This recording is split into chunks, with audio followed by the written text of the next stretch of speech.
The craziest and most shameful professions of the Middle Ages. Logger, woodcutter. Unexpectedly, for some reason, the society of that time considered permanent residence away from society. In a dark forest, a strange thing. Loggers had to live and work far from settlements, only occasionally getting out to settlements in order to update the tool or replenish the stock of provisions. Strange stories were told about them, as if they were sorcerers, had incredible physical strength and left their forest only to rob someone or start a drunken fight.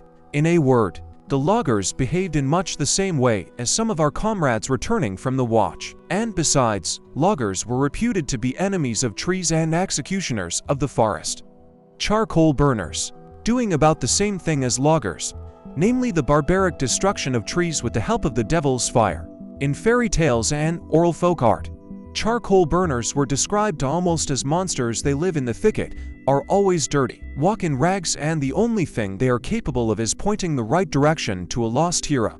According to medieval beliefs, the dark forest is a magical place where magical things happen. Monsters and incredible animals live. Part of the notoriety of the forests was passed on to the people living in them. Tires, colored fabrics were valued in the Middle Ages, but those who produced them were not. John of Garland, in one of his scientific works, contemptuously wrote that dyers' legs are always knee-deep in paint red, yellow, and black. Because of that, beautiful women love them only for money. Dirty work involving the use of the simplest chemistry, often unpleasant odors, constant humidity, and physically hard work. In many cities, dyers belonged to the lower class among the working castes, and in medieval Florence, they were generally restricted in their rights, forbidding them to take part in the political life of the city and unite in a guild.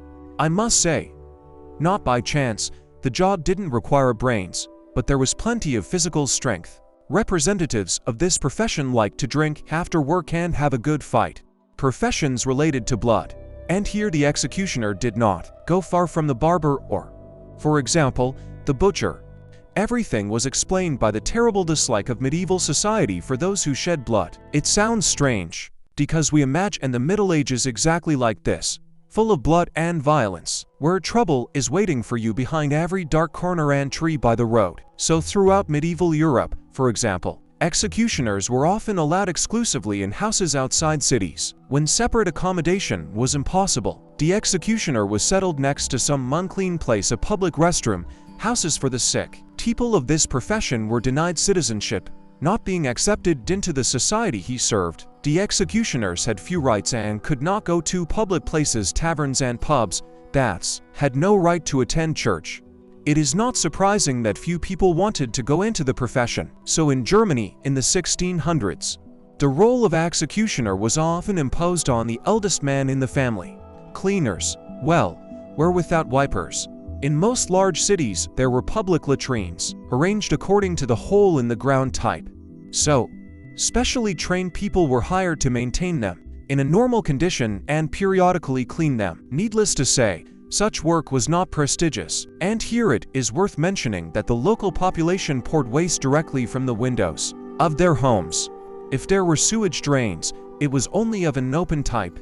Everything stank unimaginably, but there was always work for the cleaners, merchants, and other people connected with money. I must remember that society in the past lived by subsistence farming, most often producing and exchanging goods. Money at first, as an equivalent of value, was not perceived and did not trust the people working with them. Yes, you could be a wealthy person, but society despised you. And if the traditions in medieval Europe and, for example, in the Middle East most often did not coincide due to differences in religion, then the lists of dirty and unworthy professions were surprisingly similar.